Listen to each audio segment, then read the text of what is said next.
Bonjour à tous, ravi de vous retrouver pour ce Morning Call du vendredi 30 octobre 2020. Alors, tout du jour, bien entendu, c'est l'hommage aux 3 victimes de l'attentat terroriste survenu hier à Nice. On pense bien entendu à eux et à leurs familles. Tous ces dans un contexte, vous voyez, où les marchés américains ont plutôt rebondi, alors que l'Europe était plutôt stable. C'est essentiellement dû au fait qu'on a eu le premier chiffre préliminaire donc, de la croissance économique au 3e trimestre aux États-Unis, plus 33% pour le PIB qui a bien rebondi, la consommation aussi plus 40%, même si ces derniers chiffres marquent des faiblesses et qu'on verra les chiffres d'activité donc d'octobre, alors que se profile l'élection présidentielle américaine. On est à J-4 et que les cas de Covid continuent de battre des records aux États-Unis d'ailleurs et dans le reste du monde, ce qui est démontre le graphique de droite avec, eh bien, vous voyez le pétrole qui continue de baisser. En effet, l'or noir est passé largement en dessous des 40 dollars, alors que on parle de surplus de production de l'OPEP et des producteurs de pétrole de schiste aux États-Unis qui, bien entendu, pèsent sur le prix du pétrole. L'autre actualité, eh bien, c'est la BCE, la Banque Centrale Européenne, qui s'est réunie hier sous l'égide de Christine Lagarde. Alors, peu d'annonces concrètes finalement, mais des promesses pour que la BCE agisse plus lors de sa prochaine réunion du mois de décembre, alors qu'une flopée de chiffres économiques font sortir aujourd'hui, bien entendu aussi la croissance en France, en Allemagne au 3e trimestre, dans la zone euro, et puis aussi l'inflation et le taux de chômage. Donc voilà, peu d'annonces et ça a eu un effet directement sur l'euro-dollar, puisque le dollar s'est renforcé et passant donc en dessous des 1,17 contre euro après donc la conférence de presse de Christine Lagarde. Alors, autre agrégat aussi à regarder, c'est eh bien le renforcement du dollar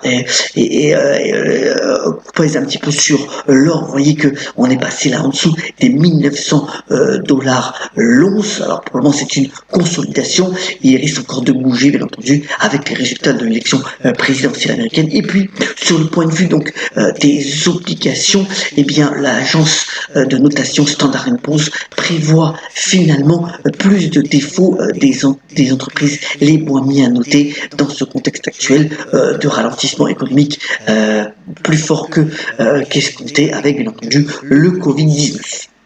Alors, l'autre point aussi à surveiller, même si eh bien c'est pratiquement joué, eh bien c'est la Côte d'Ivoire qui va élire de nouveau son président. Alors, le président sortant Ouattara devrait donc remporter un 3e mandat. Avec la Côte d'Ivoire, c'est 25 millions d'habitants, mais surtout une locomotive de l'Afrique de l'Ouest et le premier producteur mondial de cacao. 700 entreprises françaises y sont donc implantées. Le PIB donc a doublé en 10 ans, mais les tensions sociales se font vives et surtout, eh bien, le président sortant, donc qui devrait être réélu, est plutôt contesté, y compris au sein de son parti. Affaire à suivre, bien entendu. Alors l'actualité des entreprises a été quand même assez dense hier puisqu'on a eu la majorité des big tech qui ont publié.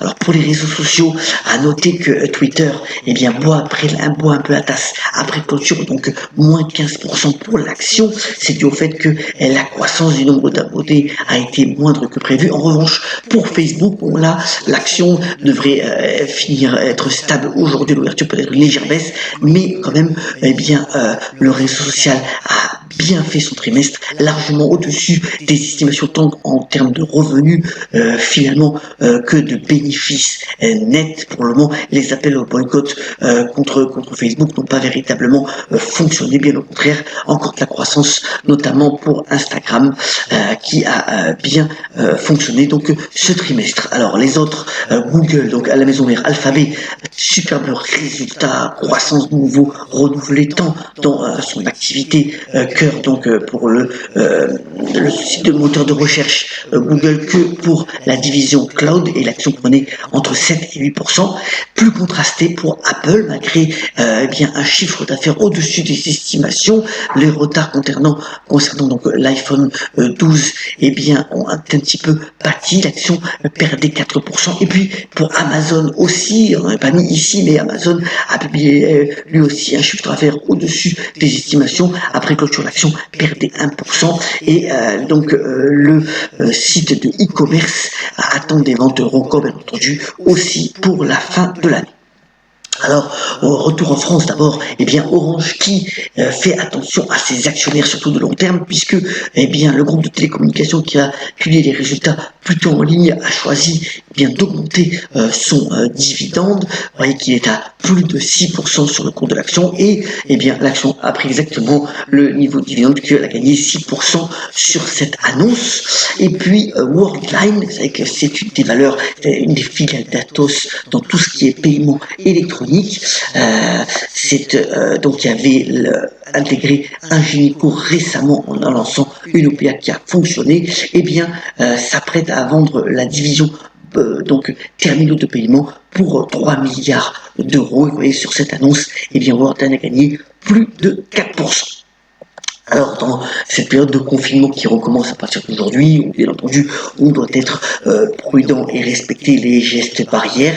Voilà une bonne idée de lecture pour cet homme, pour ce week-end. Eh bien, c'est un cow-boy dans le coton. C'est les nouvelles aventures de Lucky Luke à la fin du 19e siècle sur fond de ségrégation raciale. Voilà un album qui tombe à pic en pleine élection américaine et qui pourrait bien vous séduire, bien entendu, juste avant les élections présidentielle de la semaine prochaine.